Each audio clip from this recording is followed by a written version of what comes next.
아이고 허리야. 어. 아이고 허리야. 힘들어.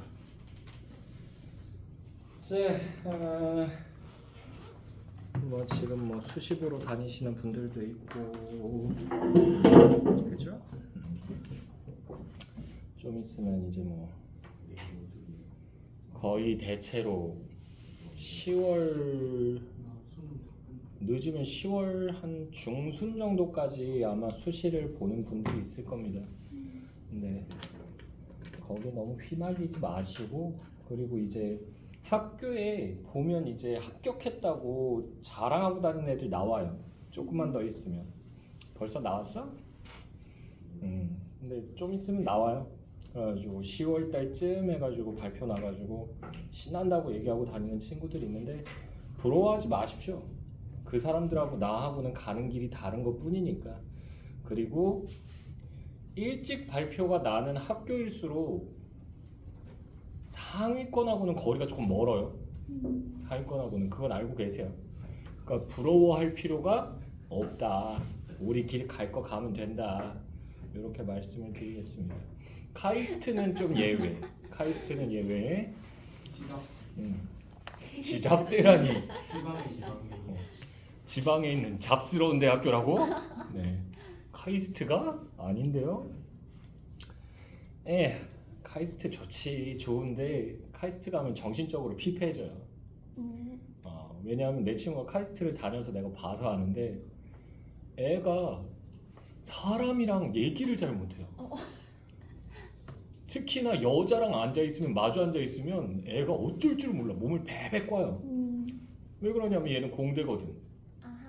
그런데 카이스트는 또 어디 있어? 대전에 있잖아. 대전에 외곽에 있어요.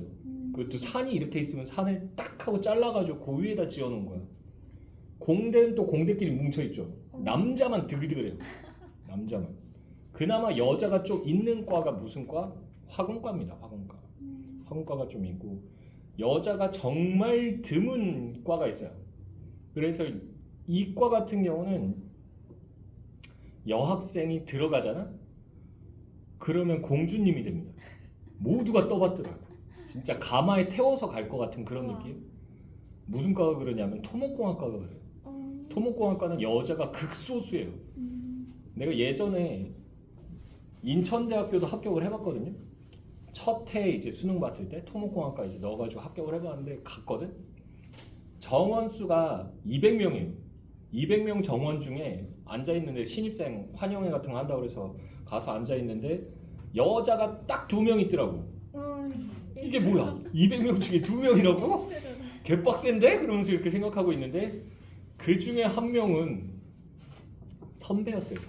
선배가 이 후배들 놀려먹는다고 동기인 척하고 앉아있었던 거야.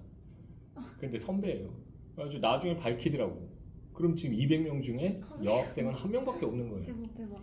네. 그래서 그분 같은 경우는 아마 공주님 대우를 받았을 겁니다. 됐나요? 근데 카이스트는 가면 정신적으로 피폐해질 수밖에 없는 게, 뭐 때문에도 그렇다. 걔네들 등록금 무료라고 알고 있죠? 아닙니다. 걔네들 무상 아니에요. 무상은 누구만? 상위권에서 중위권 정도 되는 애들까지만 혜택이 그렇게 돌아가요. 나머지 중하위권으로 내려가기 시작하면 돈을 뱉어야 돼요. 등록금을 내줘야 됩니다. 친구들 거를. 됐나요? 그런 식으로. 중위권에서 중하위권으로 내려가기 시작하면서 내려가면 내려갈수록, 순위가 내려가면 내려갈수록, 등수가 내려가면 내려갈수록 내는 돈이 많아져. 완전 고전적. 네. 그래서 애들이 스트레스 엄청 받아요. 그리고 이 학교 뭐 땅 따먹기 해서 들어온 거 아니잖아. 가위바위보에서 들어온 것도 아니고 다들 공부 좀 하는 애들이에요. 그런 애들만 뭉쳐놓다 보니까 스트레스를 엄청 많이 받아요. 왜? 상대평가잖아. 상대평가다 보니까 자기는 살면서 여태까지 전교 1등을 놓쳐본 적이 없는 애들이야. 다 같이 뭉쳐있죠. 그러니까 여기서 나는 쭈구리가 돼버리는 거야. 더 뛰어난 애들이 몇 명 더 있게 되면 1등을 못하니까 스트레스를 받아요. 스트레스 받아서 결국은 자퇴하는 애들도 있고요. 생각보다 자살률이 높아요. 카이스트가. 되나요? 자, 어찌됐건 간에 그건 그거고요. 우리 할 건 해야지. 자, 저번 시간에 우리 그 산돼지 했죠? 산돼지 우리 그거 안 했죠? 주제하고 특징. 그죠? 자, 주제 보시게 되면요. 식민지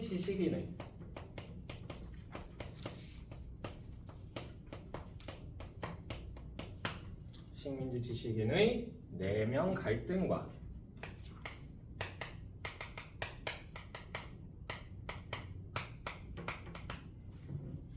몇 페이지냐면 198페이지예요. 그리고 이상 실현의 좌절.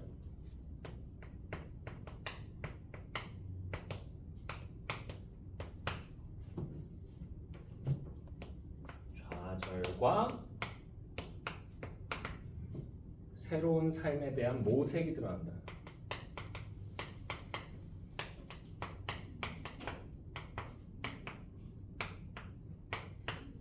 됐나요? 그래서 마지막에서 원봉이하고 여자친구가 만나가지고 계몽운동에 힘쓰지 않는 약속을 하면서 끝난다고 그랬죠.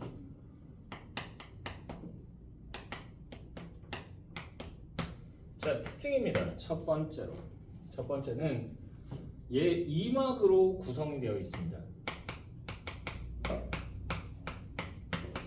그래서 내용상으로 따지면 현실과 몽환이 대비가 된다.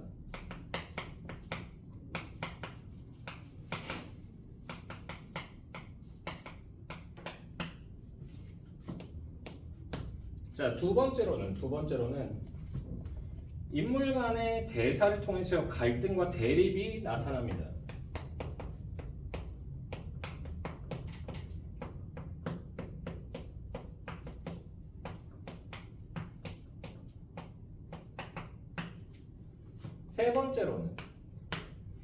세 번째는 상징어를 통해서 인물 성격을 드러내요.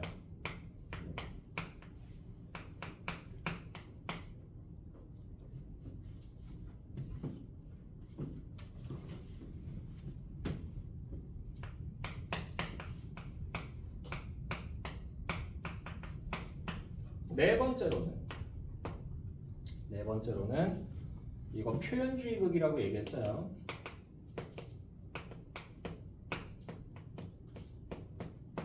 그래서 표현주의라고 하는 게 비사실적인 무대 장치와 조명을 사용한다고 그랬죠?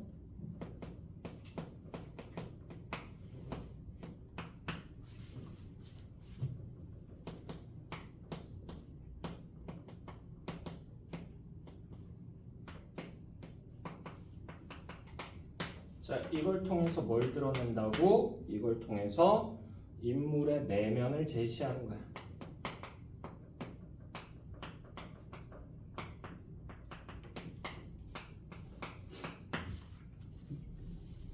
됐나요? 됐죠? 이런 내용 있습니다. 자, 그러고 나서 이제 김소진 씨의 이 쥐잡기라고 하는 작품이 나와 있죠. 그래서 나름대로 의미가 있는 작가입니다. 김소진 작가 같은 경우는 왜 그러냐면 1980년대까지만 해도 작가들이 왕성히 활동을 했었는데 80년 지나고 90년 넘어가면서 그 계보를 이어가는 그런 작가가 별로 나오질 않아요.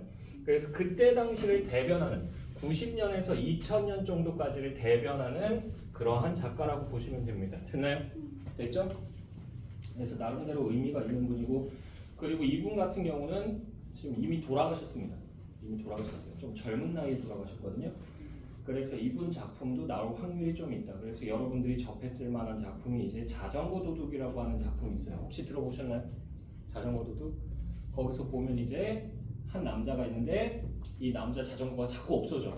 그래서 이게 어떻게 된 일이지? 그러고 있는데 때마침 저기서 어떤 여자가 자전거를 타고 오는 모습을 보인 거야. 근데 그 자전거가 자기 자전거였던 거지. 이 여자가 자꾸 자전거를 훔쳐서 타고 다니는 거야. 도대체 뭐지 저 여자는 했더니 같은 아파트에 사는 주민이에요. 주민인데 이 여자는 무슨 일을 하는 사람이었냐면 요가 학원을 운영하는 사람이었어요. 걔는. 근데 이 여자가 이제 자전거를 자꾸 훔쳐서 이상하다. 왜 그럴까? 그래서 이제 이 여자한테 슬슬 접근을 해서 알아보려고 한 거야. 그래서는 친하게 지내기 시작해요. 됐니? 근데 이 사람이 왜 이런 궁금증을 갖냐면 이 사람이 또 신문기자 출신이거든. 나름대로 개연성이 있어요. 그래서 궁금하니까 그걸 취재하듯이 이제 접근을 한 거야. 위장 취재하듯이. 그래가지고 지내다가 이제 같이 너무 친해졌어. 그래가지고 서로 집에도 놀러 가고 같이 영화도 보고 이런 사이가 됩니다. 됐니? 근데 그러다가 둘이서 영화를 한 편 보는데 그 영화가 뭐냐면 자전거 도둑이라고 하는 제목을 갖고 있는 영화였어요. 그 영화를 보는데 이게 이탈리아 영화거든. 배경은요 세계 1차 대전 끝났을 때예요. 세계 1차 대전 끝나고 나서 세계적으로 공황이 오죠. 세계 대공황이 온다고. 그러면서 이제 경제적으로 먹고 살기가 힘들어져서 사람들이 다들 막 막노동하고 막 이러면서 생활을 한다고. 여기서 나오는 남자 주인공이 있어요. 아빠가 있고 남자 주인공 꼬마이가 있어요. 근데 이 아빠도 역시 돈벌이가 안 되니까 그 돈벌이를 하기 위해서 뭐 한 거야? 돈벌이 수단으로 집에 있는 가재도구 다 팔아가지고 뭘 산다? 자전거 하나를 산 거야. 그런 다음에 이 자전거에다 물건 싣고 배달해주는 일을 한 거야. 지금으로 따지면 뭐예요? 퀵 서비스 같은 거죠. 됐어? 근데 그러던 어느 날 자전거가 없어져 버렸어. 됐니? 그래서 이 아저씨가 뭐 하냐면 그 자전거를 찾기 위해서 여기저기 돌아다니다가 그 자전거를 훔쳐간 사람을 찾은 거지. 찾았는데 딱 봤는데 그 사람이 하필이면 간질 발작증을 앓고 있던 사람이었던 거야. 그걸 보면서 차마 이 자전거 다시 돌려달라고 얘기를 못 하겠는 거야. 그 사람도 불쌍한 사람이니까. 됐냐? 그래서는 이 아저씨가 결국은 그 자전거를 포기를 하고 집으로 돌아오는데 자기 가족들도 먹고 살아야 될 거 아니야. 그러다 보니까 이 아저씨 눈에 뭐가 들어왔던 거야? 공터에서 공찬 아이들이 세워놨던 자전거가 눈에 들어온 거지. 그래서 그 자전거를 하나를 훔쳐서 도망가다가 잡혀요. 잡혀가지고는 그 자전거 주인한테 따귀를 맞는다고. 그 장면을 아들이 보게 되죠. 그러고 나선 아들하고 둘이서 힘없이 터덜터덜 집으로 돌아가면서 이 영화가 끝이 난다고. 근데 이 영화를 볼 때마다 나한테도 이 영화가 의미가 있는데 이 여자한테도 이 영화가 의미가 있었던 거야. 왜? 나는 이걸 볼 때마다 언제가 떠오른다? 어렸을 때가 떠올라요. 어렸을 때 얘네 집도 못 살았어. 6.25 전쟁 끝난 지 얼마 안 됐어가지고. 그리고 아빠도 어디서 내려왔어? 북에서 내려왔어요. 북에서 내려와서는 할 줄 아는 게 없으니까 가재도구 또 다 팔아가지고 뭐 한 거야? 조그마한 구멍가게를 얻은 거야. 그런 다음에 거기에서 이제 물건을 조금씩 파는 거죠. 하루 팔아 하루 쓸 수 있는 정도만 받아오는 거야. 그래서 쌀이랑 연탄이랑 고등어 자반이랑 그리고 이제 소주 같은 건 또 병으로 몇 병만 딱 갖다 놔. 그러고는 이 동네에서 왔다 갔다 하는 동네 주민들한테 그걸 팔고는 하루 자기네 먹을 돈 벌고 다시 또 물건 살 돈은 확보하고 하루 벌어 하루 근근히 사는 거야. 근데 얘네가 물건을 뛰러가는 사람이 있는데 이 사람은 뭐예요? 도매상이에요. 도매상. 크게 하는 사람이야. 가게를. 돈도 많아. 근데 이 사람이 같은 북쪽 지역 사람인데 굉장히 좀 이런 돈 계산 같은데 이 속에 되게 밝은 사람이에요. 되니? 이해타산에 굉장히 능한 사람이란 얘기지. 근데 얘네 집 애들한테, 얘네 집 사람들한테 이거 물건 넘겨주는 거, 이거 자기한테는요 이득 남는 게 거의 없어요. 왜? 도매상이기 때문에 조금씩 가져가는 사람은 의미가 없다고. 근데도 얘네하고 거래를 튼 이유가 뭐냐면 같은 북쪽 지역 사람이니까. 고소 동무도 그 위에서 내려왔어? 나도 그랬어. 그래 내 먹고 살기 힘들어 보이니까 내가 이거 그냥 물건 싸게 가져가게 해줄 테니까 내 남는 거 하나도 없어. 같은 동양 사람이니까 주는 거야. 이러면서 맨날 유세를 떨었거든.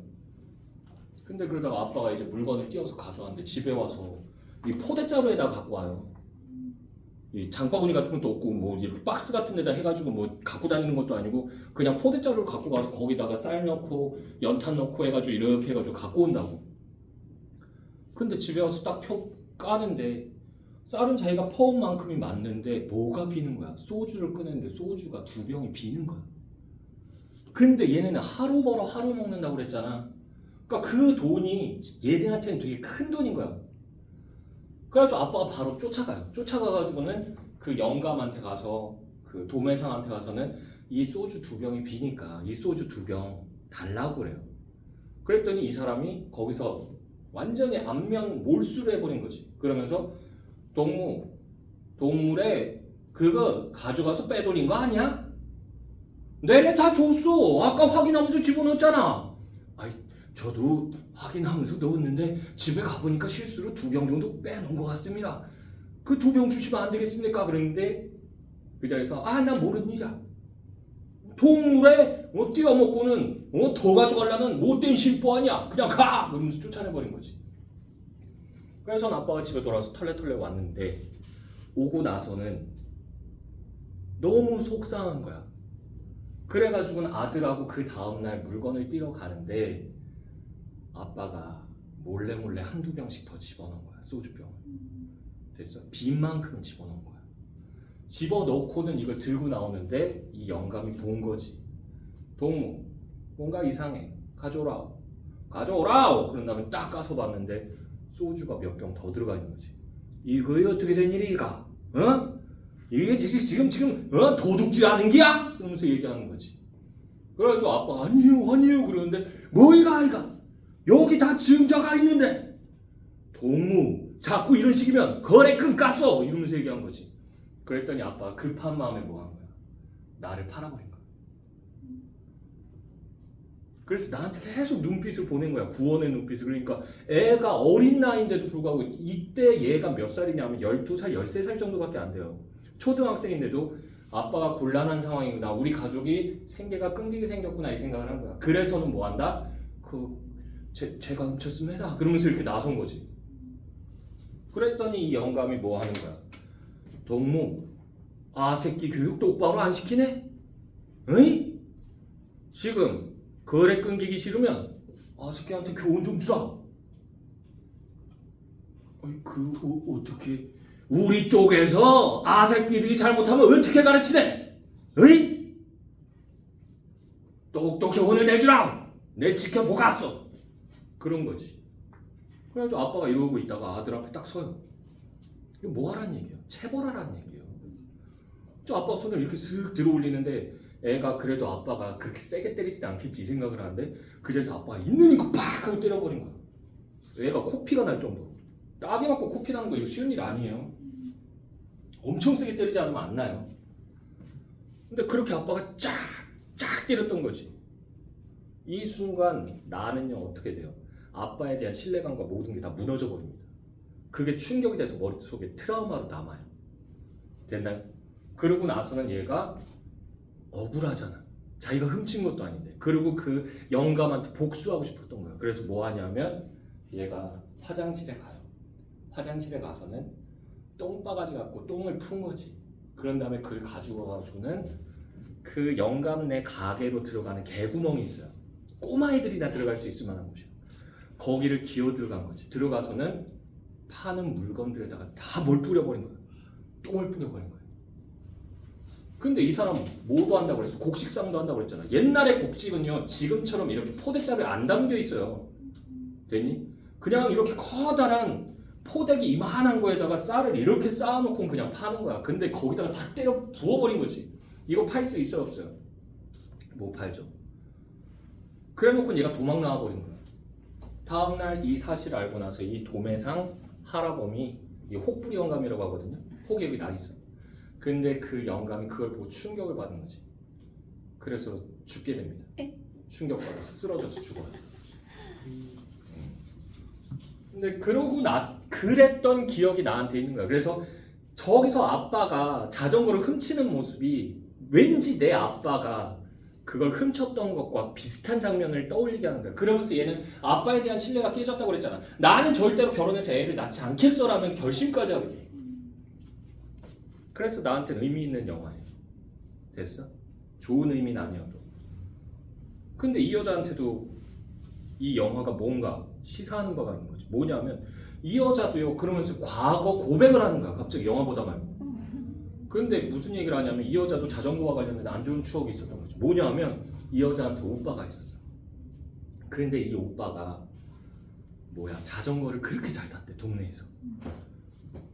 그러니까 약간 교회 오빠 같은 그런 느낌? 됐어?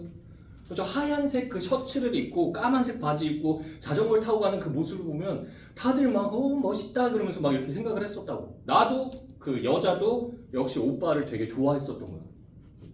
친오빠지만 멋있다 우리 오빠지만 이렇게 생각을 하고 있었던 거야. 근데 이 여자의 오빠가 하필이면 간질발작을 일으키는 사람이었던 거지. 그래서 옛날에는요 간질발작 그 약이 없었어요. 지금도 아마 약 별로 없을 거예요. 근데 간질 발작을 일으키는데 그래서 집에서는 뭐 한 거야? 이거 밖에 나가서 이러면 안 되니까. 왜? 심한 사람들은 어떻게도 하냐면 이렇게 눈이 뒤집어져서 발작을 일으키다 뭐 한다? 자기 혀를 자기가 깨물고 죽기도 해요. 똥오줌 지리는 사람도 있대요. 되나요? 그러니까 엄마 아빠가 이거 남들한테 보여주기 좀 숭하니까 오빠를 다락방에다 가둬놨던 거지. 다락방에다 가둬놓고는 누구한테? 여동생인 이 여자한테 뭘 갖다 주라고 한 거야? 음식을 갖다 주라고 한 거야. 그래가지고 이 여자가 오빠 음식 배달을 했었어요. 집안에서. 근데 그러다가 오빠가 갇혀만 지냈잖아. 약간 살콤 맛이 간 거예요. 하루에 사람은요 몇 명의 사람을 만나야지 정신병에 안 걸릴까요? 몇 명? 5명. 자기 자신 포함. 아니 자기 자신 빼고 영. 0명, 열명. 10명.